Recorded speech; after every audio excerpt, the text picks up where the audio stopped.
Lumobo na sa mahigit 10 bilyong piso ang pinsala sa agrikultura ng 6 na magkakasunod na bagyo na humagupit sa bansa. Binisita at nagatid ng tulong ang Pangulo sa ilang napuruhan ng bagyo sa Luzon. Nakatutok si Bam Alegre. Ininspeksyon ni Pangulong Bongbong Marcos ang lawak ng pinsala na naiwan ng bagyong Pepito sa Nueva Vizcaya. Ang Bambang Bypass Road, pinamamadali ng Pangulo ang pagsasaayos.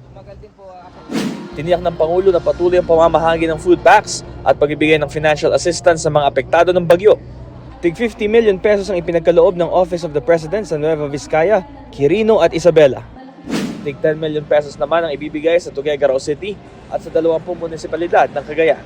Inanunsyo rin niya ang tig 10,000 pisong tulong sa apektado magsasaka at mangingisda ng Isabela. Sa pinakahuling datos ng Department of Agriculture, aabot na ng 10.4 billion pesos ang naitalang pinsala sa agrikultura ng bansa dahil sa magkakasunod na bagyo.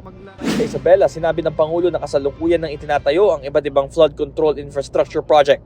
Sa kasalukuyan, pinag-aaralan na natin mga master plan para sa major river basin sa bansa, gaya ng Cagayan River Basin. Sinisimulan na rin po natin ang pagsasaayos ng Magat Dam.